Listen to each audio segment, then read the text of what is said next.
그 안엔 돈 없다 이년아. 네 죄를 비추는 빚만 있을 뿐이다. 그 안엔 돈 없다, 이년아. 내 죄를 비추는 빚만 있을 뿐이다. 살아있는 시어머니의 묘를 파헤치던 며느리는 자신의 등 뒤에서 들려오는 목소리에 그 자리에 얼어붙고 말았습니다. 대체 이들에게는 무슨 일이 있었던 걸까요? 채널을 구독하고 좋아요를 누르시면 이 기막힌 이야기의 모든 전말을 지금 바로 확인하실 수 있습니다. 그럼 이야기 시작합니다. 해가 저물기 시작하는 오후의 햇살은 낡은 거실의 먼지마저 황금빛으로 물들이고 있었습니다. 텔레비전 화면 속에서는 떠들썩한 웃음소리가 흘러나왔지만 그 소리는 김옥분 할머니의 적막한 세상에 들어오지 못하고 유리창을 막고 부서지는 파도처럼 흩어질 뿐이었습니다. 올해 76의 김옥분 할머니. 그녀는 소파 깊숙이 몸을 묻은 채 멍하니 창밖의 감나무 가지만을 바라보고 있었습니다. 앙상하게 마른 손가락이 무릎 위에 놓인 낡은 담요의 실밥을 하염없이 만지고 있었습니다.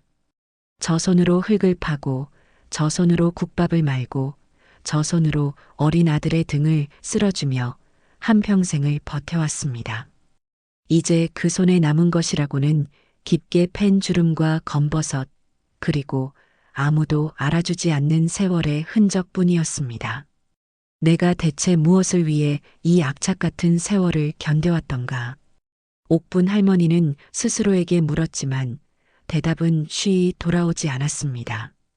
그저 가슴 한구석이 시큰하게 아려오며 차가운 바람이 폐부를 꿰뚫고 지나가는 듯한 공허함만이 온몸을 감쌌습니다. 젊은 시절 남편이란 작자는 허황된 꿈만 줬다 빚더미만 남기고 세상을 떠났습니다. 피부치라고는 눈에 넣어도 아프지 않을 아들, 민준이 하나뿐이었지요. 옥분 할머니는 그 아들 하나 잘 키워보겠다고 시장 좌판에서 밤낮으로 국밥을 팔았습니다. 뜨거운 뚝배기에 손이 대고 취객들의 행패에 눈물을 삼키면서도 아들 얼굴만 보면 모든 시름이 눈 녹듯 사라지곤 했습니다.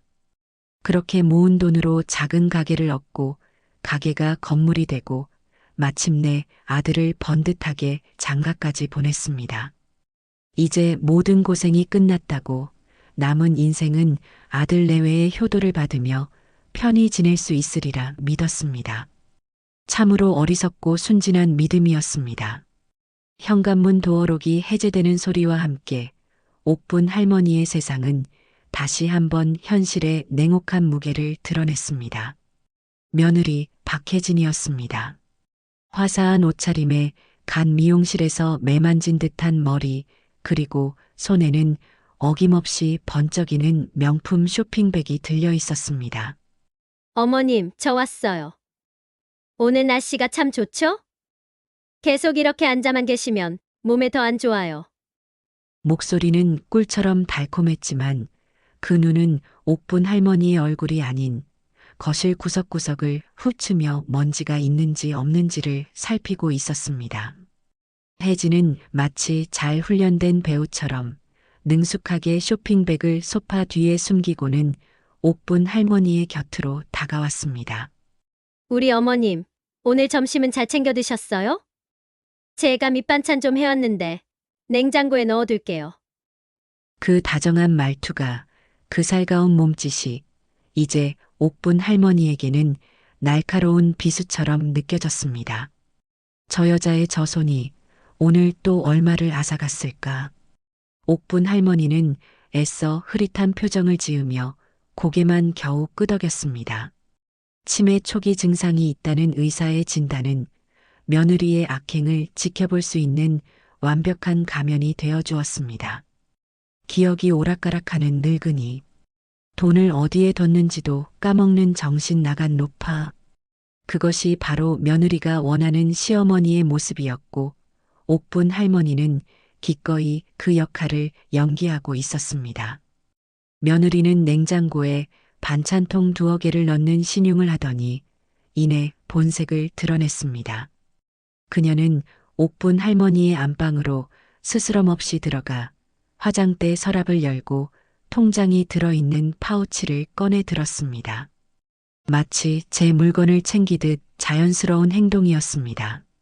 어머님, 지난번에 병원비 계산하고 남은 돈. 제가 통장에 다시 넣어드린다고 했죠? 깜빡했네. 제가 지금 은행 가서 정리해 드릴게요. 어머님은 통장 가지고 계셔봐야 잃어버리기만 하시잖아요. 기가 막힌 거짓말이었습니다. 지난주 통장에서 빠져나간 100만 원은 병원비가 아니라 혜진이 백화점에서 새로 산 구두 값이라는 것을 옥분 할머니는 똑똑히 알고 있었습니다. 할머니는 그저 텔레비전만 바라보며 아무것도 모른다는 듯 중얼거렸습니다. 돈, 무슨 돈? 나는 모른다. 내가 알아서 하려무나. 그 말을 기다렸다는 듯 혜진의 입가에 잠시 스쳐가는 희미한 미소를 옥분 할머니는 놓치지 않았습니다. 며느리가 현관문을 나서자마자 옥분 할머니는 언제 그랬냐는 듯 자리에서 일어났습니다. 굽었던 허리가 꼿꼿하게 펴지고 흐릿했던 눈빛이 서늘하게 빛나기 시작했습니다. 그녀는 안방 서랍장 가장 깊숙한 곳, 낡은 앨범 뒤에 숨겨두었던 작은 수첩과 펜을 꺼냈습니다. 그리고 조금 전 혜진이 들고 나간 쇼핑백의 로고를 기억해 한자 한자 힘주어 써내려갔습니다. 10월 12일 샤넬 추정금액 최소 200만 원 이상. 수첩에는 날짜와 함께 며느리가 사들인 사치품의 목록과 통장에서 사라진 돈의 액수가 삐뚤빼뚤하지만 정확하게 기록되어 있었습니다. 이것은 단순한 기록이 아니었습니다. 한 여인의 피눈물이자 반드시 되돌려받아야 할 죗값의 목록이었습니다. 그날 밤 아들 민준이 퇴근하고 돌아왔습니다. 혜진은 기다렸다는 듯이 미리 준비해둔 연기를 시작했습니다. 여보, 정말 속상해서 어떡하죠? 오늘 어머님 통장 정리해 드리려고 은행에 갔는데 글쎄 현금 인출기에서 빼신 돈이 또 100만 원이나 비는 거예요. 어머님께 여쭤봐도 전혀 기억을 못 하세요. 이러다 정말 큰일 나겠어요. 아들 민주는 깊은 한숨을 내쉬며 지친 얼굴로 옥분 할머니를 바라보았습니다. 그 눈빛에는 걱정과 함께 어쩔 수 없는 원망과 짜증이 뒤섞여 있었습니다. 어머니, 도대체 돈을 어디다 쓰시는 거예요? 제발 좀! 그냥 저희가 관리해 드린다니까 왜 자꾸 이러세요? 옥분 할머니는 아들의 원망 섞인 목소리에 가슴이 미어졌지만 이내 감정을 추슬렀습니다. 지금 눈물을 보이면 모든 것이 끝장입니다. 할머니는 더욱더 혼미한 표정을 지으며 말도 안 되는 소리를 늘어놓았습니다. 내가 시장에 갔었나? 기억이 나질 않는다. 아들의 얼굴에 절망감이 스쳐 지나갔습니다. 혜진은 이때다 싶어 남편의 팔을 부드럽게 감싸며 아주 자비로운 아내이자 며느리의 목소리로 속삭였습니다. 여보, 어머님께 화내지 말아요. 아프셔서 그러시는 걸 어떡해요. 그냥 우리가 더 신경 쓰는 수밖에 없어요. 그 위선적인 모습에 옥분 할머니는 속으로 울었습니다. 내 아들아, 제발 눈을 뜨거라. 내 옆에 있는 것은 현모양처가 아니라 너와 내 어미의 등을 쳐먹으려는 암여우다. 그러나 그 외침은 굳게 닫힌 입술 밖으로 새어나오지 못했습니다. 부부가 방으로 들어간 뒤 거실에 홀로 남은 옥분 할머니는 조용히 자리에서 일어났습니다. 그녀의 발걸음은 더 이상 힘없는 노인의 것이 아니었습니다. 그녀는 자신의 방으로 들어가 장롱 깊숙한 곳에 넣어두었던 낡은 나무 상자를 꺼냈습니다. 상자 안에는 먼지 쌓인 법률 서적 몇 권과 빛바랜 명함 한 장이 고이 간직되어 있었습니다. 옥분 할머니는 수십 년 만에 그 명함을 꺼내 들었습니다. 손끝이 미세하게 떨려왔습니다. 그것은 두려움 때문이 아니었습니다. 마침내 기나긴 기다림을 끝낼 시간이 왔다는 전율 때문이었습니다. 명함에 적힌 이름 석자가 어둠 속에서도 형형하게 빛나고 있었습니다. 밤은 깊어 잉크를 풀어놓은 듯 짙었고 낡은 아파트 단지는 죽은 듯이 고요했습니다. 하지만 김옥분 할머니의 방에는 작은 스탠드 불빛이 외로운 섬처럼 떠 있었습니다. 할머니는 수십 년은 좋게 되었을 낡은 명함 한 장을 가만히 내려다보고 있었습니다. 손때 묻어 누렇게 변색되고 모서리는 닳아 둥그러진 그 종이 조각 위에는 변호사 최강석이라는 이름이 희미하게 남아 있었습니다. 지금은 어디서 무엇을 하는지 살아있기나 한 건지 알 수 없는 사람이었습니다. 하지만 옥분 할머니에게는 그 이름이 칠흑 같은 절망 속에서 발견한 단 하나의 등대와도 같았습니다. 아주 먼 옛날 남편이 버려놓은 사업이 송두리째 무너지던 날이었습니다. 사방에서 빚쟁이들이 몰려와 집안에 붉은 딱지를 붙이고 남편은 술로 세월을 보내며 망가져만 갔습니다. 그때 모두가 등을 돌릴 때 이 젊은 변호사만이 남편의 곁에 남아법적으로 남은 것을 지켜주려 애썼습니다. 비록 모든 것을 잃는 것을 막지는 못했지만 그의 눈빛에서 옥분 할머니는 돈이 아닌 사람을 보았습니다. 그가 지금쯤이면 환갑을 훌쩍 넘긴 노신사가 되어 있을 터였습니다. 옥분 할머니는 떨리는 손으로 전화기를 들었습니다. 수화기 너머로 들려오는 신호음 하나하나가 마치 자신의 심장이 떨어져 나가는 소리처럼 아득하게 들려왔습니다. 없는 번호입니다. 라는 차가운 기계음이 들려오면 어쩌나 심장이 오그라들었습니다. 몇 번의 신호음 끝에 잠이 묻어나는 중년 남성의 목소리가 들려왔습니다. 여보세요? 옥분 할머니는 순간 숨을 멈췄습니다. 세월이 흘러 목소리는 굵어졌지만 그 안에 담긴 차분함은 예전 그대로였습니다. 할머니는 마른 입술을 겨우 떼어 자신의 이름을 밝혔습니다. 수화기 너머의 남자는 한참이나 말이 없었습니다. 그리고는 아주 낮은 목소리로 기억해냈다는 듯이 말했습니다.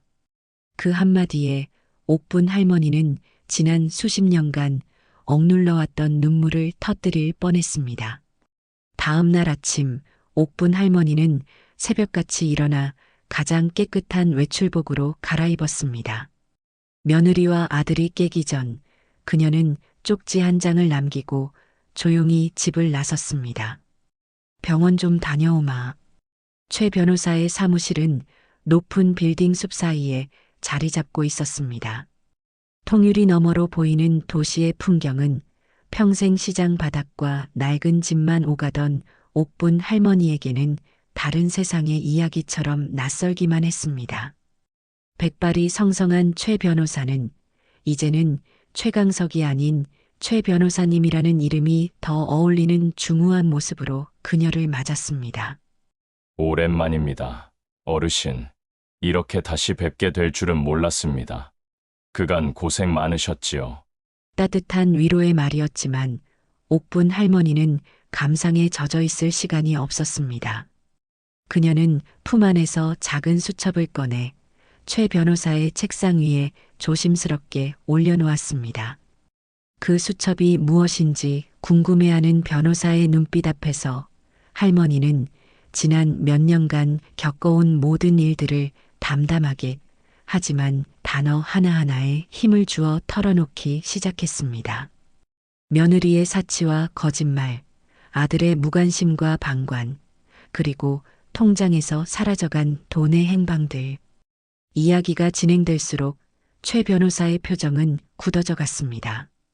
처음에는 흔한 가족 간의 재산 다툼이라 생각했던 그의 눈에 존경심과 분노가 동시에 서리기 시작했습니다. 변호사님, 저는 제 아들놈이 제 어미보다 마누라를 더 믿는 이 현실을 바로잡고 싶습니다.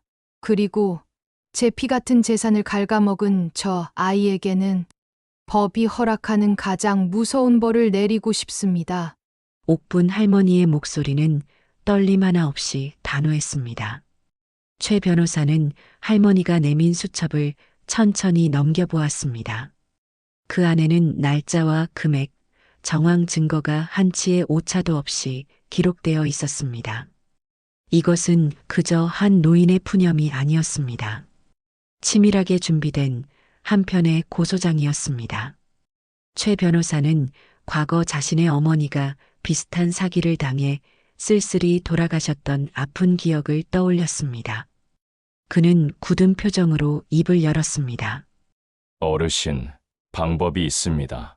어르신의 재산을 완벽하게 지키면서 동시에 그들의 탐욕을 시험할 방법이 있습니다. 유언대용 신탁이라는 것이 있습니다.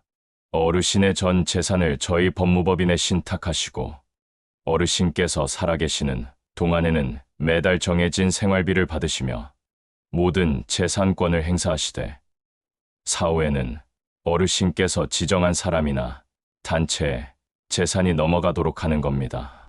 며느님이나 아드님은 어르신의 허락 없이는 단 1원도 손댈 수 없게 되는 것이지요. 옥분 할머니의 눈이 빛났습니다. 그것이야말로 그녀가 원하던 것이었습니다.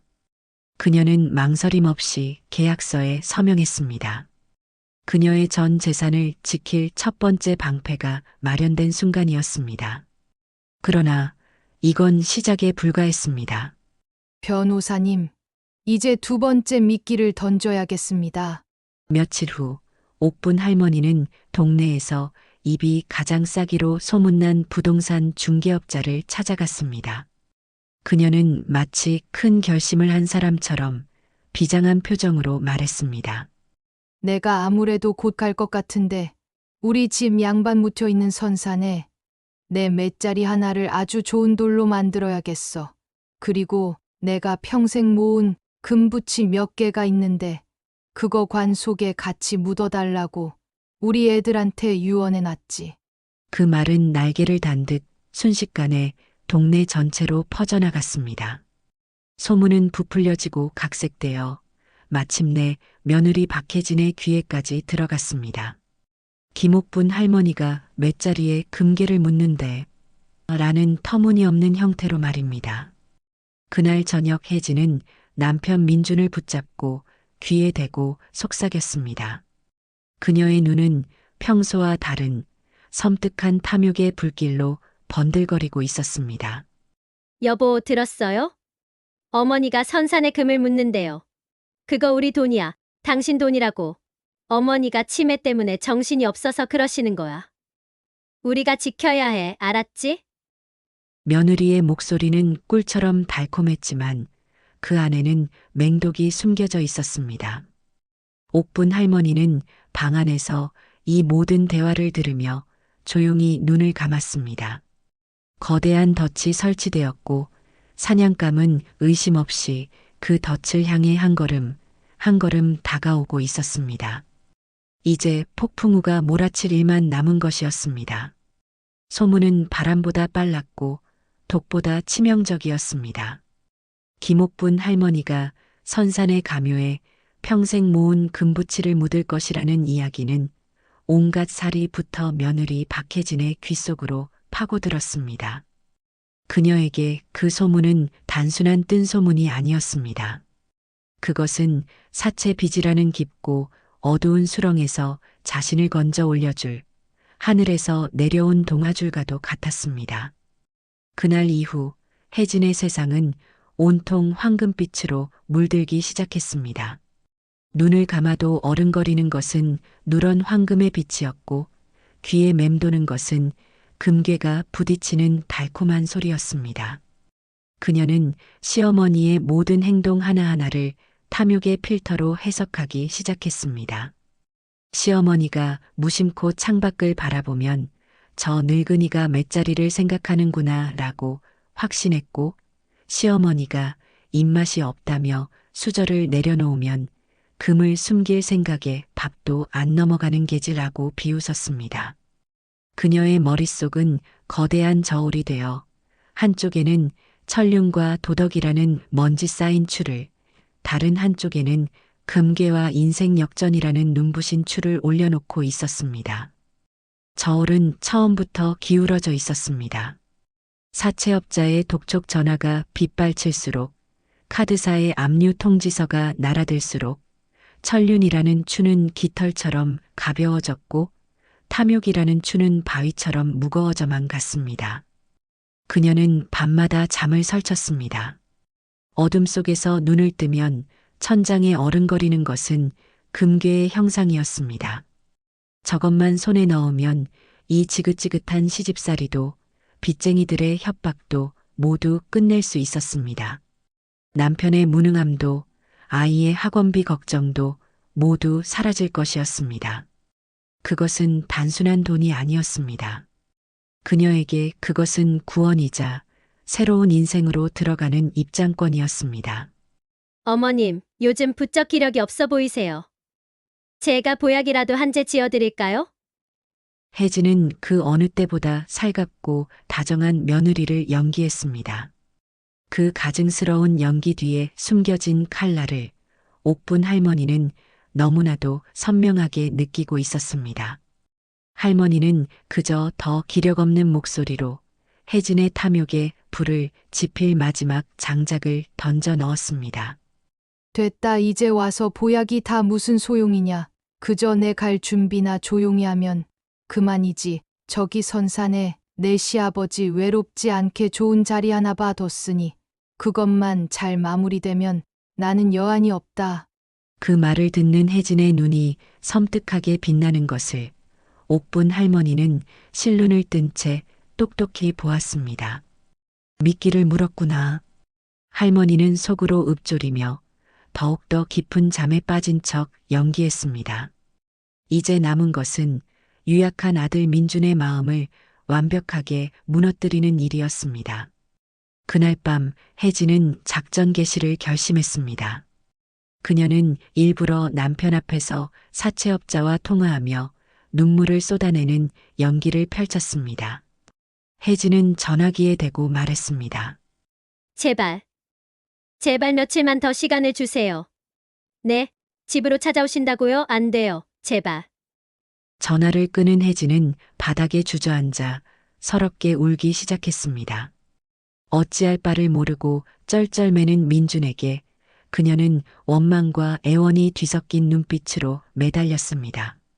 여보, 나 무서워. 저 사람들이 우리 집에 찾아오면 어떡해. 우리 애는 어떡하냐고. 다 나 때문이야. 당신 고생 안 시키려고 조금이라도 돈을 불려보려다 이렇게 된 거야. 다 내 잘못이야. 아내의 눈물에 민준의 마음은 속절없이 무너져 내렸습니다. 그는 아내를 일으켜 안으며 등을 토닥였습니다. 바로 그 순간을 혜진은 놓치지 않았습니다. 그녀는 남편의 품에 안겨 뱀처럼 차갑고 은밀한 목소리로 속삭이기 시작했습니다. 여보, 방법이 아주 없는 건 아니에요. 당신도 들었잖아요. 어머니가 선산에 금을 묻는다는 이야기. 그건 원래 우리 돈이야. 당신 돈이라고. 어머니가 지금 정신이 온전치 않으셔서 그러시는 거야. 우리가 그걸 지켜야 해. 민주는 아내의 품에서 화들짝 놀라며 물러섰습니다. 그의 얼굴은 경악과 혐오감으로 하얗게 질려 있었습니다. 당신 지금 제정신이야? 그게 무슨 소리야? 어머니 맷자리를 파헤치기라도 하자는 거야? 그건 사람이 할 짓이 아니야. 사람이 할 짓! 그럼 빚쟁이들이 우리 집에 들이닥쳐서 빨간 딱지 붙이고 우리 아들 보는 앞에서 당신 멱살 잡고 흔드는 건 그건 사람이 할 짓이야? 당신 어머니 금지우겹 아들 이 민준이가 길바닥에 앉게 생겼는데 어머니는 땅속에 금을 묻어? 그게 진짜 제정신이야? 혜진의 목소리는 히스테릭하게 높아졌습니다. 그녀는 더 이상 눈물로 호소하지 않았습니다. 대신 남편의 가장 아픈 곳, 그의 무능함과 자격지심을 날카롭게 후벼 파기 시작했습니다. 언제까지 그렇게 어머니 침 아프게 쌓여서 살 건데? 당신은 한 집안의 가장 아니야? 마누라가 빚더미에 앉아서 중내 사내하는데 고작 한다는 소리가 사람이 할 짓이 아니야. 당신이야말로 가장으로서 할 짓을 해. 어머니 재산 지키는 게 아니라 당신 가정을 지키라고. 가장. 그 한마디가 민준의 심장에 비수처럼 박혔습니다. 그는 아무 대꾸도 하지 못했습니다.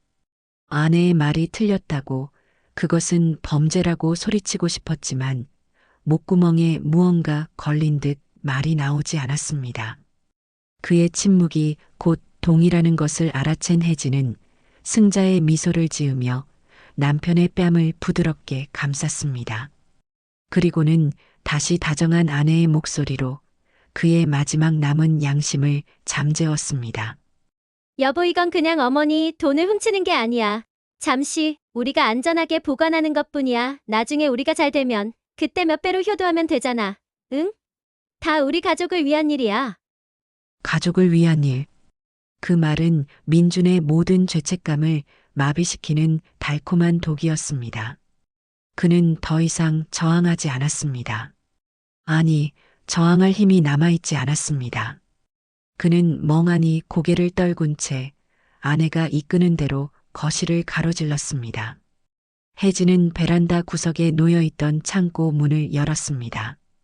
그리고 안에서 먼지 쌓인 삽 2자루를 꺼내 민준의 손에 쥐어주었습니다. 차갑고 묵직한 쇠의 감촉이 그의 손바닥을 통해 온몸으로 퍼져나갔습니다. 그것은 죄의 무게였습니다. 민준은 아내의 얼굴을, 그리고 자신의 손에 들린 삽을 번갈아 바라보았습니다. 그의 눈동자는 길 잃은 아이처럼 흔들리고 있었습니다.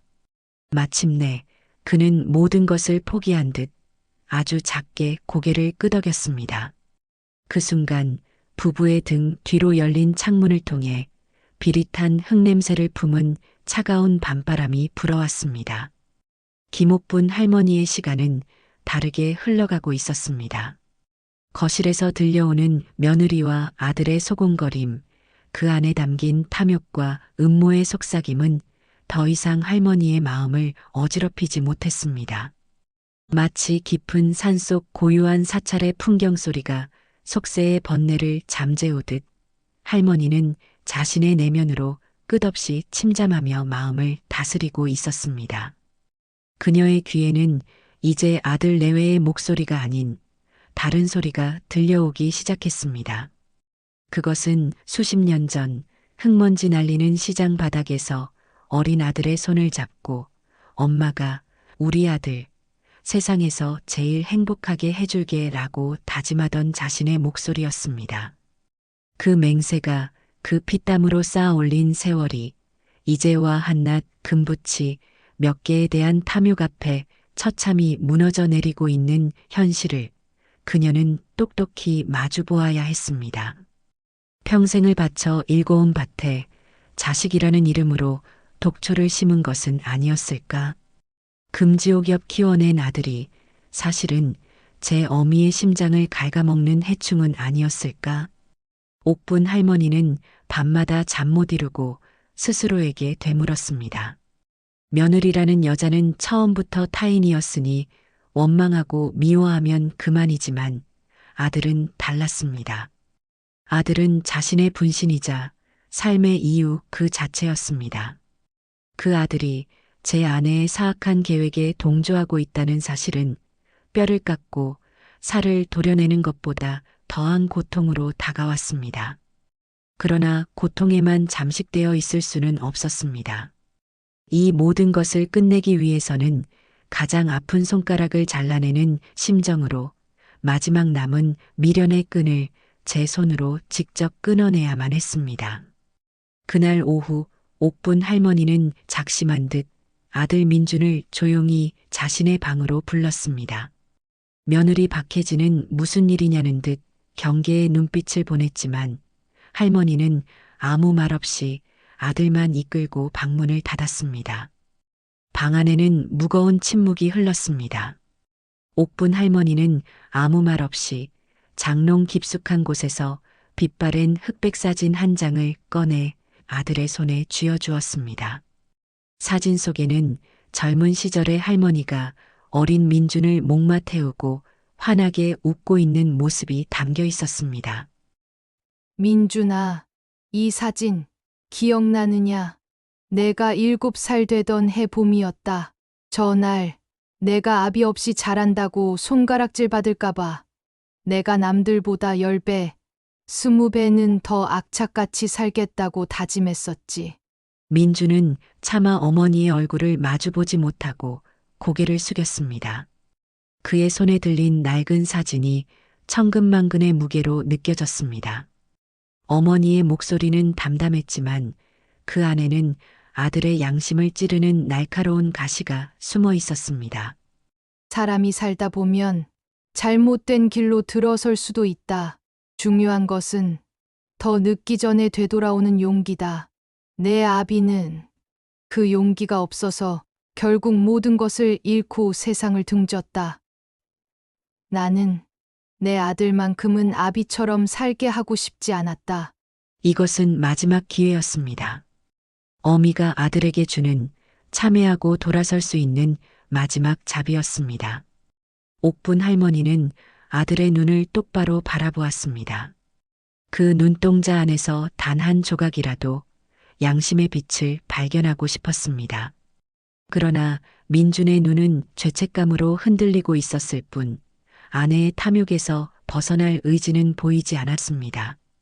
그는 오히려 어머니를 원망하는 듯한 목소리로 아내에게서 수없이 들었던 그 변명을 앵무새처럼 되뇌기 시작했습니다. 어머니 왜 자꾸 혜진 씨를 나쁜 사람으로만 만드세요? 그 사람 저 때문에 고생만 한 사람이에요. 어머니 재산 탐내는 게 아니라 그냥 어머니가 걱정돼서 그러는 거예요. 요즘 어머니 기억도 오락가락 하시고 돈 관리도 잘 못하시잖아요. 우리가 도와드리려는 것뿐이라고요. 그 순간 옥분 할머니의 세상이 무너져 내렸습니다. 아들의 입에서 나온 혜진 씨라는 호칭이, 걱정이라는 변명이, 도와드리려는 것이라는 위선이 수천 개의 바늘이 되어 할머니의 심장을 찔렀습니다. 아들은 이미 제정신이 아니었습니다. 아내라는 독사에게 완벽하게 물려 생각도 영혼도 모두 잠식당한 허수아비일 뿐이었습니다. 옥분 할머니의 눈에 서려있던 마지막 한 줄기 희미한 기대와 연민의 빛이 차갑게 꺼져버렸습니다. 그 자리에는 이제 서늘한 분노와 강철 같은 결심만이 남았습니다. 그녀는 더 이상 아들을 설득하려 하지 않았습니다. 더 이상 아들에게 애원하지도 않았습니다. 이것은 그녀의 각성이었습니다. 수동적인 피해자에서 능동적인 심판자로 거듭나는 순간이었습니다. 그래. 내 말이 다 맞다. 내가 늙고 병들어 정신이 나가 내 자식과 며느리의 깊은 뜻도 헤아리지 못하는구나. 목소리는 평온했지만 그 안에는 얼음장 같은 냉기가 흘렀습니다. 민주는 어머니의 갑작스러운 태도, 변화에 어리둥절한 표정을 지었습니다. 옥분 할머니는 아들의 손에서 낡은 사진을 조용히 빼앗아 들었습니다. 그리고는 아무런 미련 없이 사진을 반으로 찢어버렸습니다. 어머니, 지금 뭐 하시는? 나가보거라. 단호하고 차가운 명령이었습니다. 민주는 차마 더 이상 아무 말도 하지 못하고 죄인처럼 고개를 숙인 채 방을 나섰습니다. 문이 닫히는 순간 옥분 할머니는 찢어진 사진 조각을 손에 쥔 채 가늘게 떨었습니다. 눈물은 나오지 않았습니다. 대신 불같은 분노가 온몸의 피를 뜨겁게 데웠습니다. 이제 모든 것이 끝났습니다. 아들에 대한 마지막 미련을 그녀는 제 손으로 완벽하게 끊어냈습니다. 이제 남은 것은 오직 심판뿐이었습니다. 할머니는 조용히 전화기를 들었습니다.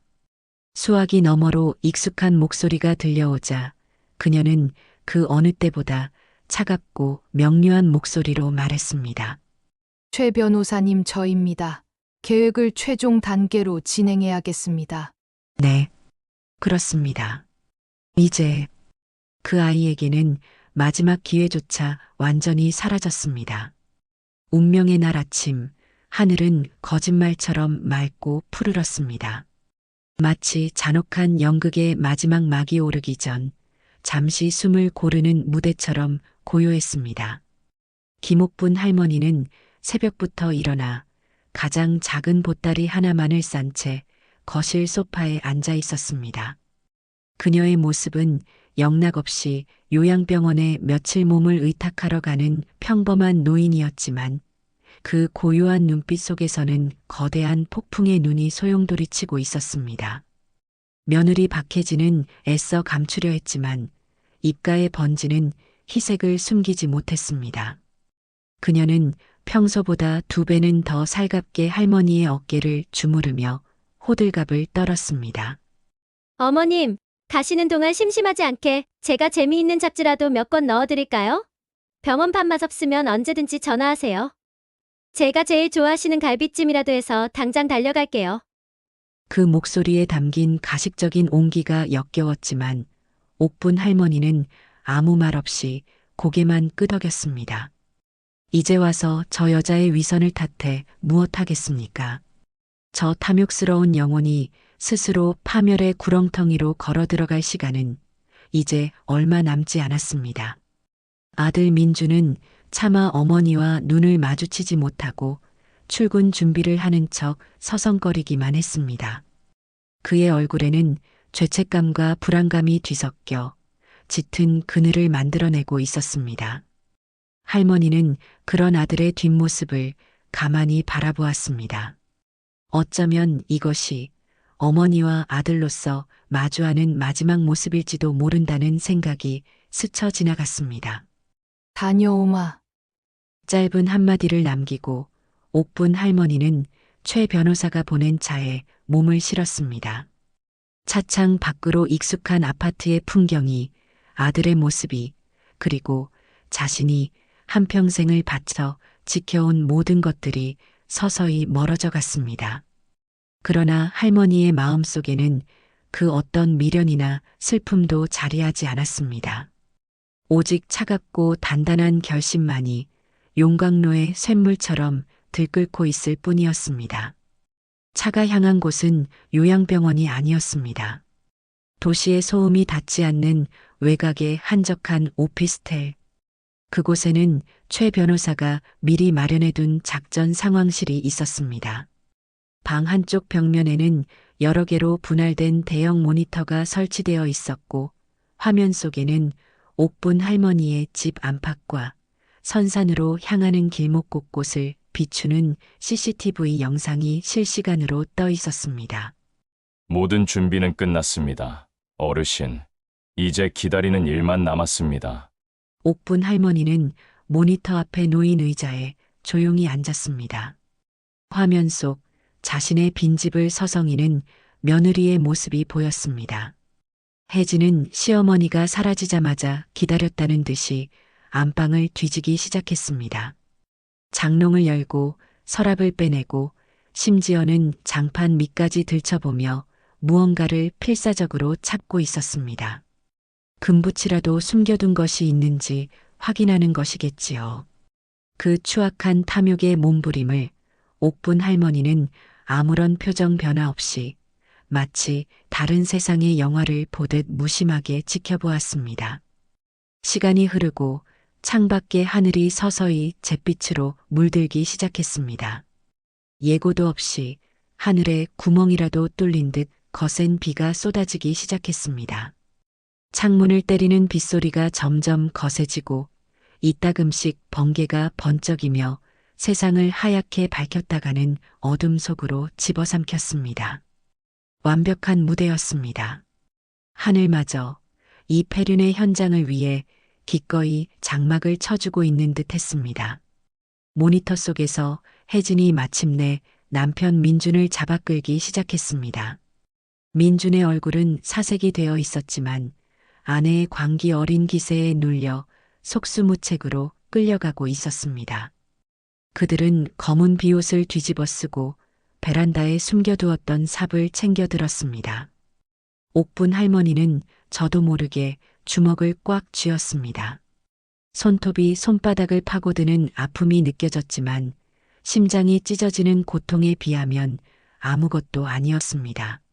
화면이 바뀌고 선산 입구를 비추는 CCTV에 부부의 차가 나타났습니다. 그들은 비바람이 몰아치는 어둠 속을 헤치며 짐승처럼 산길을 오르기 시작했습니다. 흙탕물이 튀고 나뭇가지가 얼굴을 핥히었지만 혜진의 발걸음에는 조금의 망설임도 없었습니다. 그녀의 눈은 이미 정상이 아니었습니다. 금에 대한 광적인 집착이 그녀를 인간이 아닌 먹잇감을 향해 돌진하는 굶주린 짐승으로 만들어버린 것이었습니다. 옥분 할머니는 자신의 아들이 그 짐승의 뒤를 힘없이 따라가는 모습을 똑똑히 지켜보았습니다.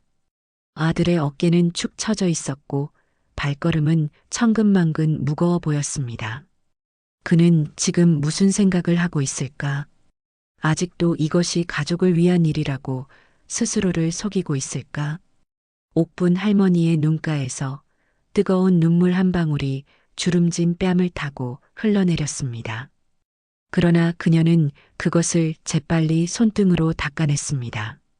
지금은 동정이나 연민에 잠겨 있을 때가 아니었습니다. 마침내 그들은 목적지에 도착했습니다. 번개가 번쩍이는 순간 비석 하나가 어둠 속에서 하얗게 그 모습을 드러냈습니다.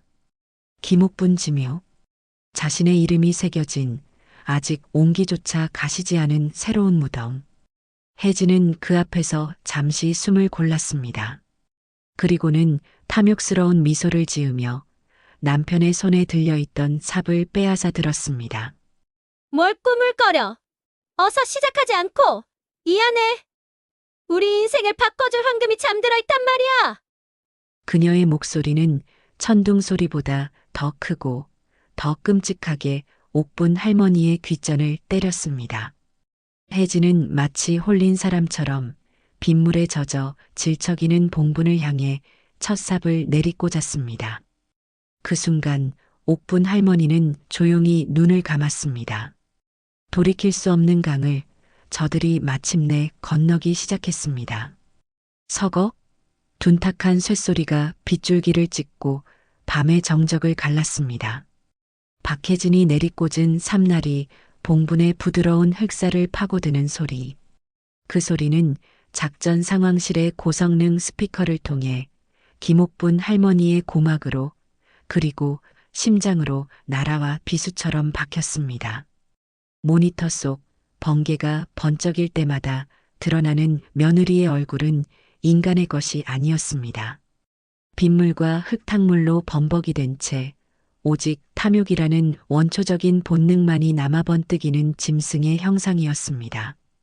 그녀는 숨을 헐떡이며 마치 평생을 기다려온 보물이라도 찾는 듯 질척이는 흙더미를 미친 듯이 파헤쳤습니다. 한 삽, 또 한 삽. 흙이 파헤쳐질 때마다 옥분 할머니의 심장도 함께 파헤쳐지는 듯한 고통이 밀려왔습니다. 그러나 할머니의 시선은 며느리가 아닌 그 옆에 망부석처럼 서 있는 아들, 민준에게 고정되어 있었습니다. 그는 영혼이 빠져나간 마네킹처럼 쏟아지는 비를 온몸으로 맞으며 미동조차 하지 않았습니다. 그의 손에는 아내와 똑같은 삽이 들려 있었지만 차마 그 삽을 들어 올릴 엄두를 내지 못하고 있었습니다. 그는 지금 무슨 생각을 하고 있을까? 자신의 어미가 평생을 바쳐 지켜온 이 신성한 땅이 더럽혀지는 것을 보며 무슨 생각을 하고 있을까? 아니, 그는 아무 생각도 하지 못할 것입니다. 그의 이성과 양심은 이미 아내라는 독사에게 완벽하게 마비되어 그저 숨만 붙어 있는 껍데기에 불과했습니다. 아들이 아니었습니다.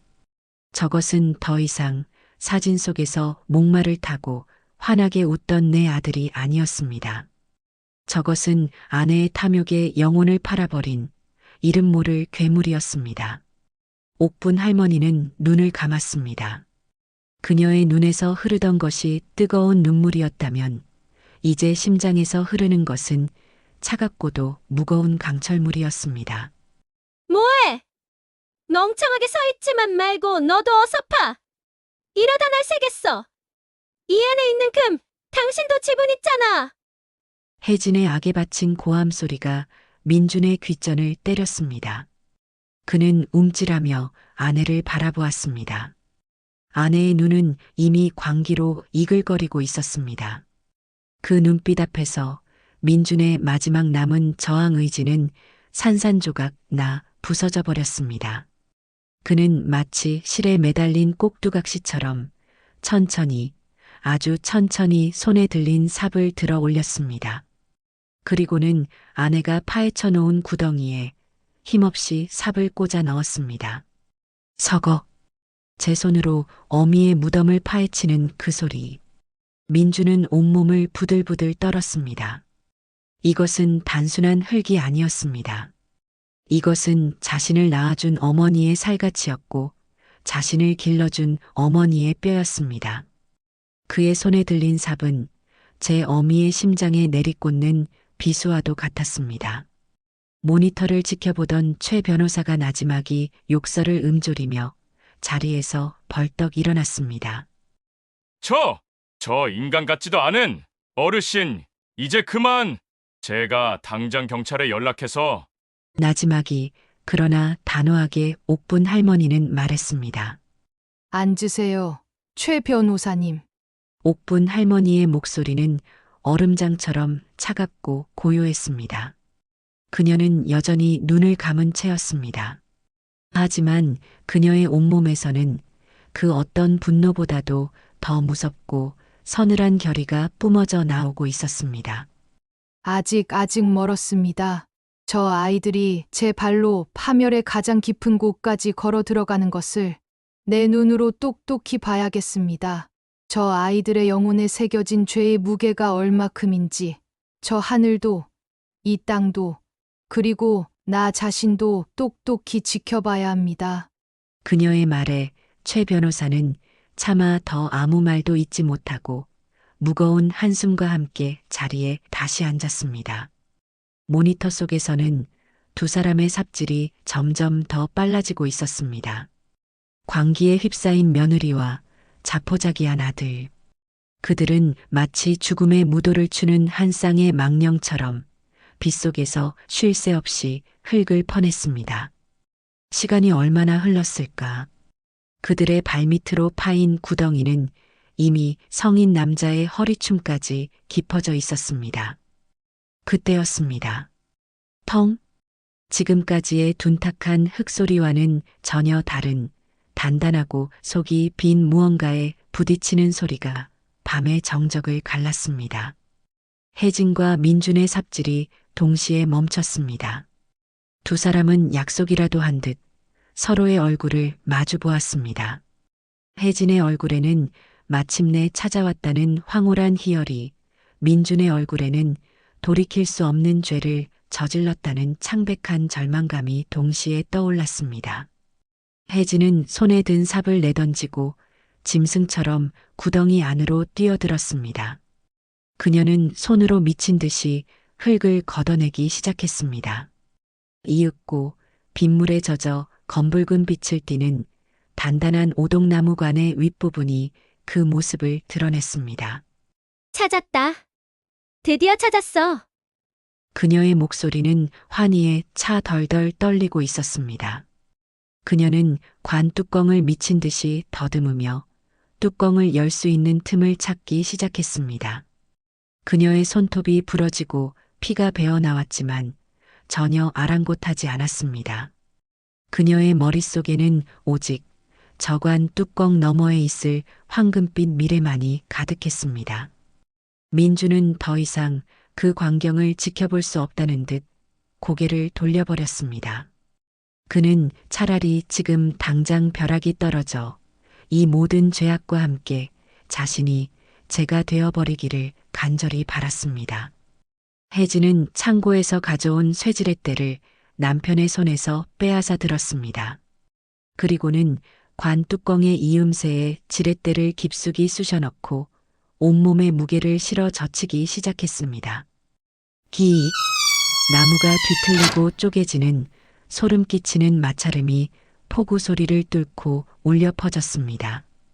마침내 단단히 닫혀있던 관 뚜껑의 한쪽 귀퉁이가 둔탁한 소리와 함께 들썩이며 열렸습니다. 파멸의 문이 그렇게 열리고 있었습니다. 마침내 굳게 닫혀있던 관 뚜껑이 쇠지렛대의 힘을 이기지 못하고 뒤틀리며 열렸습니다. 박혜진은 그 틈으로 탐욕에 번들거리는 눈을 가져갔습니다. 그녀의 심장은 금방이라도 터져버릴 듯이 미친 듯이 뛰고 있었습니다. 이 어둠 너머에 자신의 비참한 인생을 단숨에 역전시켜줄 황금빛 미래가 잠들어 있을 것이었습니다. 빗물과 흙탕물이 뒤섞여 관 속으로 흘러들어갔지만 그녀는 아랑곳하지 않았습니다. 그녀는 덜덜 떨리는 손으로 관 뚜껑을 완전히 밀어젖혔습니다. 그리고 그 안을 들여다본 순간 그녀의 얼굴에서 모든 핏기가 가시고 황홀한 미소는 그대로 얼어붙어 기괴한 가면처럼 굳어버렸습니다. 관 속은 텅 비어 있었습니다. 그토록 갈망하던 금괴는커녕 지푸라기 하나 들어있지 않았습니다. 대신 관의 바닥 깊숙한 곳에서부터 무언가 섬뜩하고 불길한 푸른빛이 안개처럼 피어오르기 시작했습니다. 그것은 마치 지옥의 입구가 열리는 듯한 광경이었습니다. 없어. 아무것도 없어. 말도 안 돼. 그녀가 넋나간 사람처럼 중얼거리는 바로 그 순간이었습니다. 쾅! 마치 하늘이 무너지는 듯한 굉음과 함께 관 속에서 세상을 삼킬 듯한 섬광이 폭발했습니다. 그것은 눈을 멀게 할 만큼 강력한 순백색의 빛이었습니다. 혜진과 민주는 반사적으로 비명을 지르며 눈을 가린 채 뒷걸음질 쳤습니다. 빛은 두 사람의 추악한 몰골을 칠흑 같은 어둠 속에서 대낮처럼 환하게 비추었습니다. 흙탕물 범벅이 된 얼굴, 공포로 일그러진 표정, 죄악의 증거인 삽자루까지 그 무엇도 숨길 수 없는 완벽한 백색의 지옥이었습니다. 그리고 그 빛과 함께 사람의 목소리가 아닌 듯한 차갑고 기계적인 목소리가 관 속 스피커를 통해 울려 퍼지며 천지를 진동시켰습니다. 천벌을 받을지어다. 그것은 마치 무덤 속 망자의 저주처럼 두 사람의 뼛속까지 파고드는 섬뜩한 울림이었습니다. 혜진은 공포에 질려 다리가 풀린 채 바닥에 주저앉아 버렸습니다. 아! 귀신이다! 그녀가 미친 사람처럼 비명을 지르며 머리를 감싸주는 순간 또 다른 기적이 일어났습니다. 사방에서 칠흑 같은 어둠을 찢고 수십 개의 빛기둥이 일제히 솟아올랐습니다. 어둠 속에 숨어있던 자동차들이 일제히 헤드라이트를 켠 것이었습니다. 그 빛의 교차점 중심에 텅 빈 무덤 앞에 한 사람이 서 있었습니다. 죽은 줄로만 알았던 그러나 비에 한 방울도 젖지 않은 채 검은 우산을 꼿꼿이 받쳐든 시어머니 김옥분 할머니였습니다. 할머니의 등 뒤로는 최 변호사와 제복을 입은 경찰관들이 병풍처럼 서 있었습니다. 그들은 모두 아무 말 없이 벌레처럼 땅바닥을 기고 있는 혜진과 넋이 나간 채 서 있는 민준을 차갑게 내려다보고 있었습니다. 민준은 자신의 눈을 의심했습니다. 그는 헛것이라도 보는 듯 덜덜 떨리는 손으로 눈을 비볐습니다. 그러나 어머니의 모습은 사라지지 않았습니다. 오히려 더 또렷하고 더 현실적으로 그의 심장을 꿰뚫고 있었습니다. 어머니는 더 이상 그가 알던 힘없고 병든 노인이 아니었습니다.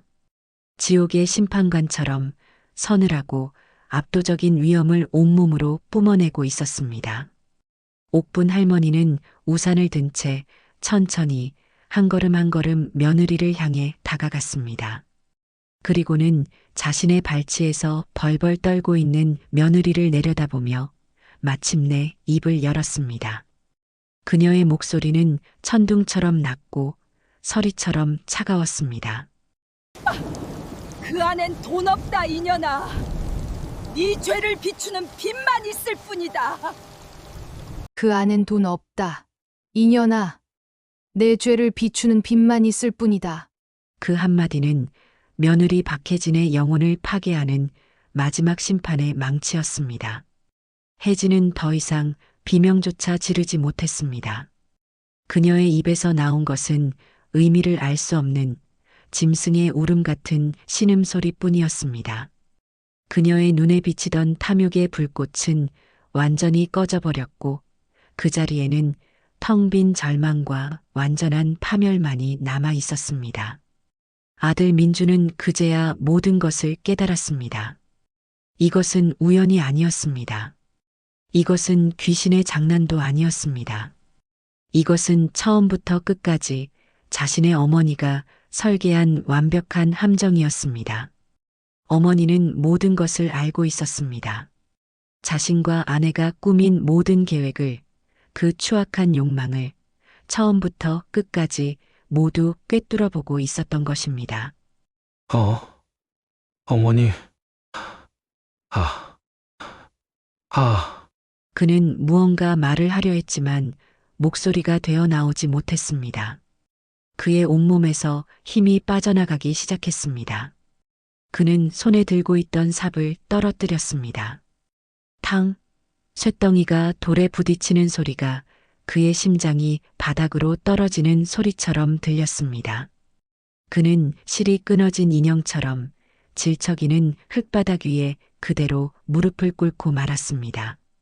차가운 빗물이 뜨거운 눈물과 함께 그의 얼굴을 타고 하염없이 흘러내렸습니다. 모든 것이 끝났습니다. 세상의 모든 소리가 멎은 듯 했습니다. 쏟아지는 빗소리도 바람소리도 그 무엇도 더 이상 김옥분 할머니의 귀에 들리지 않았습니다. 그녀의 세상에는 오직 흙탕물 바닥에 무릎 꿇은 채 오열하는 아들의 모습과 넋이 나간 채 경찰의 손에 무력하게 끌려가는 며느리의 모습만이 존재할 뿐이었습니다. 며느리 박혜진은 분묘 발굴죄 현행범으로 그 자리에서 체포되었습니다. 그녀는 더 이상 발악하거나 소리치지도 못했습니다. 마치 영혼이 빠져나간 텅 빈 껍데기처럼 젖은 생쥐꼴이 되어 어둠 속으로 사라져갔습니다. 그 모습은 그녀가 그토록 경멸하던 시어머니의 늙고 병든 모습보다도 훨씬 더 초라하고 비참했습니다. 아들 민주는 어머니에게 차마 다가오지 못했습니다. 그는 죄인처럼 패배자처럼 그저 멀찍이서 무릎 꿇은 채 어머니, 제가 잘못했습니다. 라는 말만 앵무새처럼 되뇌고 있었습니다.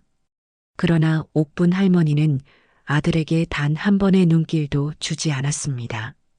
이미 그녀의 마음속에서 아들이라는 존재는 어젯밤 제 어미의 무덤에 첫삽을 꽂아 넣는 그 순간 영원히 죽어버렸기 때문입니다.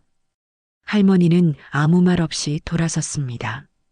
그녀의 등 뒤로 아들의 절규가 빗소리에 섞여 희미하게 들려왔지만 더 이상 그녀의 발걸음을 붙잡지는 못했습니다. 법의 심판은 생각보다 빠르고 무자비했습니다.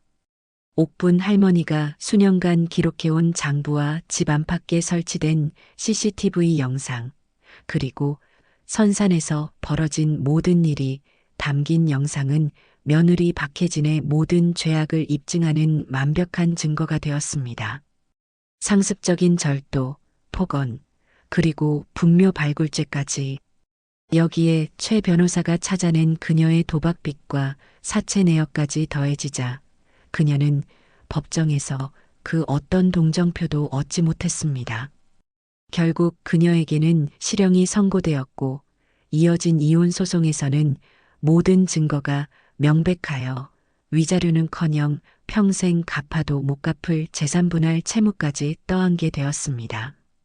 그녀가 그토록 원했던 황금빛 인생은 차가운 감옥의 창살과 빚더미라는 나락으로 완벽하게 추락해 버렸습니다. 아들 민준 역시 파멸을 피하지 못했습니다.